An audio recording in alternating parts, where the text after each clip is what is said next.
दोस्तों, आज की कहानी एक ऐसी लड़की की है जो हर रोज़ की तरह ऑफिस जाने के लिए अपने घर से निकलती है, मगर वो ऑफिस नहीं पहुंचती।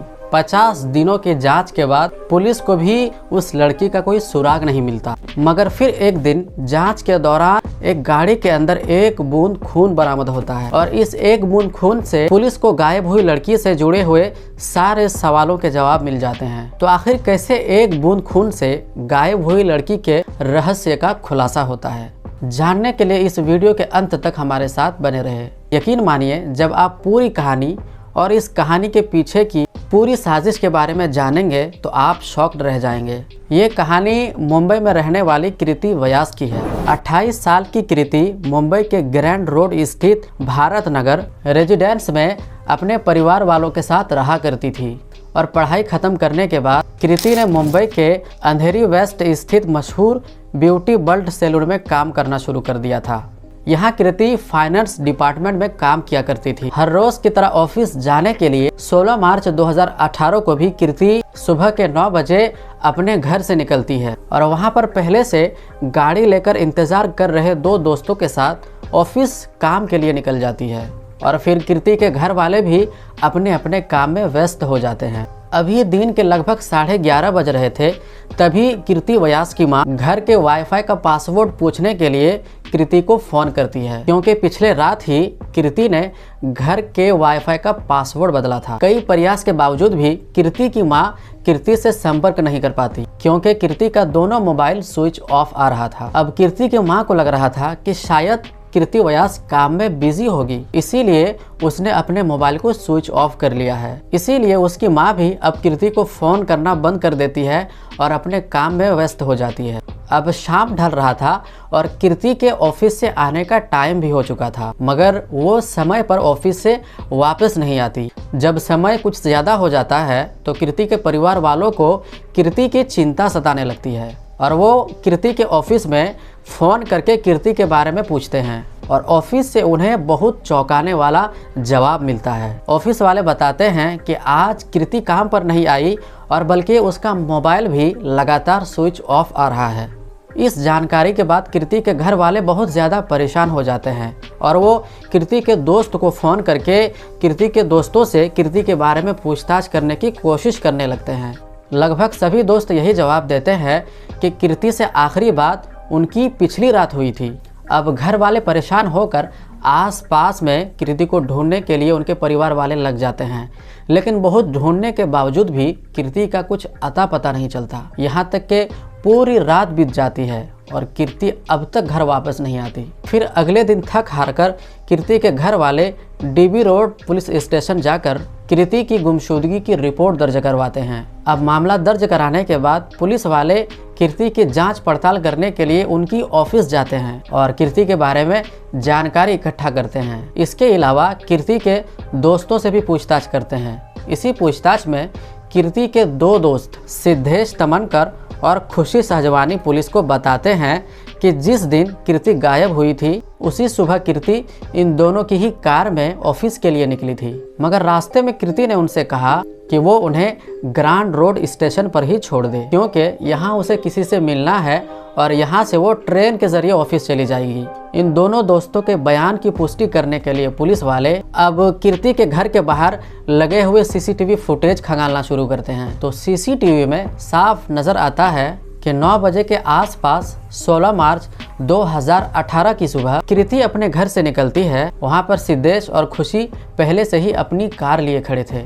इसी कार में कृति बैठती है और फिर कार आगे की ओर बढ़ जाती है। और क्योंकि आखिरी बार कृति को सिद्धेश तमनकर और खुशी सहजवानी के साथ देखा गया था, इसीलिए पुलिस इन दोनों को इन्वेस्टिगेशन टीम का हिस्सा बनने को कहते हैं और इन दोनों से कृति से जुड़ी छोटी से छोटी जानकारी 16 मार्च 2018 को घटित एक चीज़ बताने को कहते हैं। और यह दोनों पुलिस की जांच में पूरा सहयोग भी करते हैं, क्योंकि कृति को आखिरी बार सिद्धेश और खुशी के साथ ही देखा गया था और इसीलिए लोगों को शक होता है कि शायद इन दोनों ने ही कृति के साथ कुछ गलत बर्ताव किया है। मगर कई दिनों की पुलिस की जांच में यह दोनों बेगुनाह पाए जाते हैं। और इतना ही नहीं, सिद्धेश और खुशी कृति के जांच में पुलिस को पूरा सहयोग भी करते रहते हैं। इसके अलावा दोनों फेसबुक और ट्विटर जैसे प्लेटफॉर्म पर कृति को खोजने का कैंपेन भी शुरू करते हैं। कुल मिलाकर पुलिस की नज़र में 2 सस्पेक्ट थे और अब ये दोनों ही पुलिस की नज़र में बेगुनाह साबित हो चुके थे और पुलिस के सामने चुनौती थी कि दिन बीतते जा रहे थे और कृति से जुड़ी हुई कोई भी सवालों के जवाब पुलिस को मिल ही नहीं रहे थे। यह मामला धीरे धीरे पूरे देश में तूल पकड़ने लगा था, क्योंकि कृति जिस ब्यूटी ब्लड सैलून में काम किया करती थी वो मशहूर बॉलीवुड एक्टर फरहान खान की एक्स वाइफ का ही था। जब कृति का कुछ दिनों तक कुछ अता पता नहीं चलता है तो कृति के दोस्तों और ऑफिस वालों के अलावा फरहान अख्तर भी ट्विटर पर लोगों से कृति को ढूंढने की अपील करते हैं।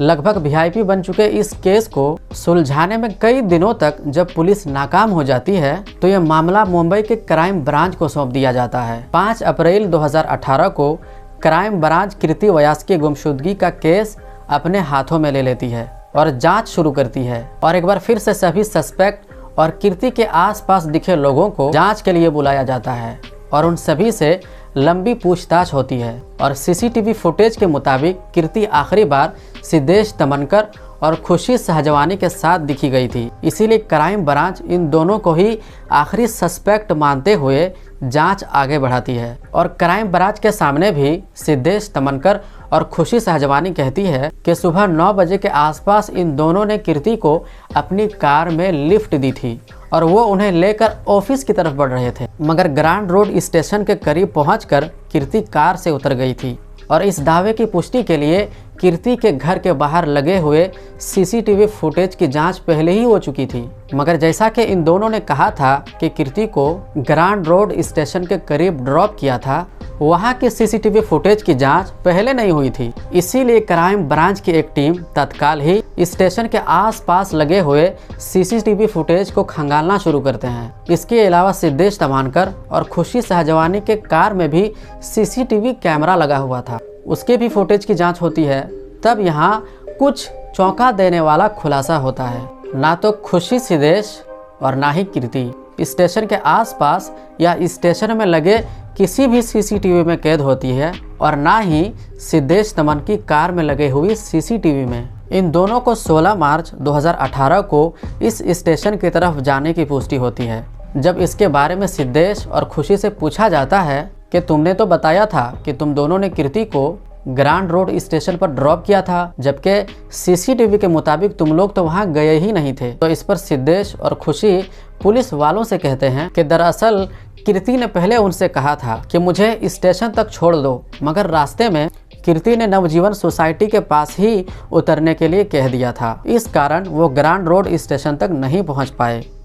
अब क्योंकि इन दोनों प्राइम सस्पेक्ट ने अपने बयान को कई बार बदल दिया था, इसीलिए पुलिस वालों को भी इन दोनों पर शक होने लगता है और इन दोनों पर कड़ी नज़र रखी जाने लगती है। इसके अलावा इन दोनों के मोबाइल रिकॉर्ड्स को भी चेक करने लगते हैं, मगर कहीं से भी कुछ भी संकेत नहीं मिलता और ये दोनों अब भी आज़ाद ही घूम रहे थे।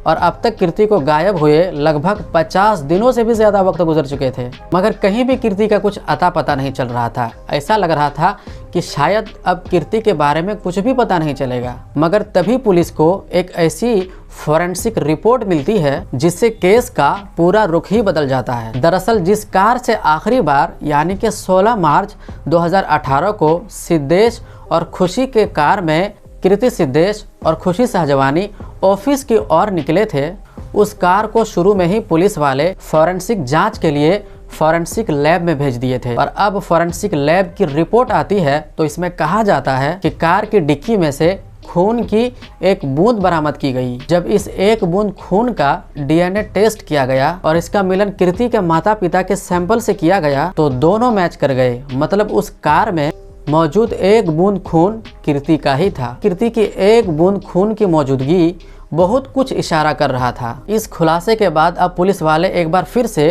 तुरंत सिद्धेश और खुशी को अपनी हिरासत में लेते हैं और अब इन दोनों से सख्ती से पूछताछ का सिलसिला शुरू होता है। लंबे समय तक तो ये दोनों यही रट लगाए हुए थे कि इन दोनों ने कृति को रास्ते में ड्रॉप कर दिया था। इन्हें नहीं पता कि कृति कहाँ गई है, मगर पुलिस वाले इन दोनों से कार की डिक्की में मौजूद कीर्ति के खून के एक कतरे के बारे में पूछते हैं तो सिद्धेश तमनकर और खुशी सहजवानी कोई सटीक जवाब नहीं दे पाते और फिर एक समय के बाद पुलिस की कड़ाई के सामने टूटकर सच्चाई उगलना शुरू कर देते हैं और यह सच्चाई रूह कंपा देने वाली थी। दरअसल कीर्ति फाइनेंस मैनेजर के तौर पर काम कर रही थी, जबकि यहीं पर खुशी सहजवानी कीर्ति की जूनियर के तौर पर काम करती थी और सिद्धेश तमनकर अकाउंट एग्जीक्यूटिव के तौर पर काम कर रहा था। सिद्धेश तमनकर यहाँ लंबे समय से काम कर रहा था और इसका परफॉर्मेंस भी ठीक ठाक था, मगर पिछले कुछ महीनों से वो टारगेट को अचीव नहीं कर पा रहा था।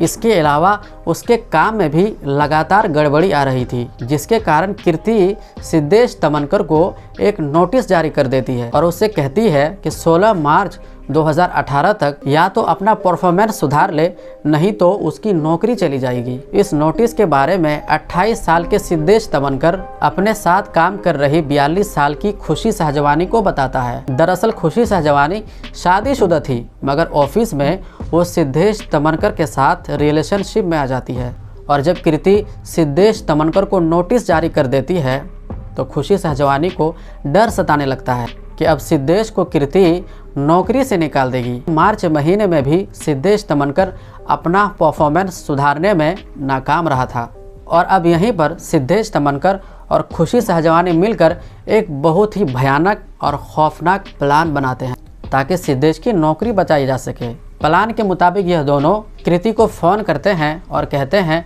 कि आज आप हम दोनों के साथ ही हमारी कार में ऑफिस जाएंगे। पहले तो रोज़ाना कीर्ति ट्रेन से ऑफिस तक जाया करती थी, लेकिन इन दोनों के कहने पर कीर्ति इन दोनों की इको स्पोर्ट्स कार में बैठ जाती है।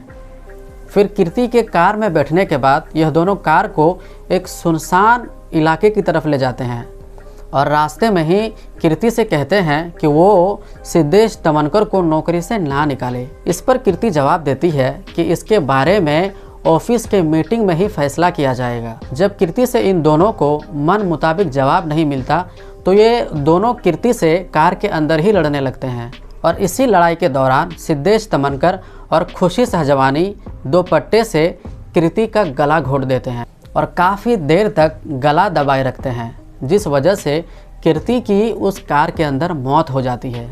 कीर्ति की मौत के बाद यह दोनों अब कीर्ति के लाश को ठिकाने लगाने के प्लान में लग जाते हैं, मगर सब कुछ नॉर्मल लगे इसलिए यह दोनों कार के शीशे को सनरूफ से ढक देते हैं और कीर्ति की लाश को कार के अंदर ही छोड़कर ऑफिस चले जाते हैं। फिर ऑफिस से वापस आकर यह दोनों कार को एक सुनसान जंगल में ले जाते हैं और पहले तो यह दोनों कीर्ति के शव को 3 टुकड़ों में काटते हैं और फिर तीनों टुकड़ों को अलग अलग जगहों पर जाकर फेंक आते हैं और फिर ये दोनों लाश को ठिकाने लगाने के बाद पास के ही एक कार वॉशिंग सेंटर में जाते हैं और अपनी कार को अच्छे से अंदर और बाहर सफाई करवाते हैं।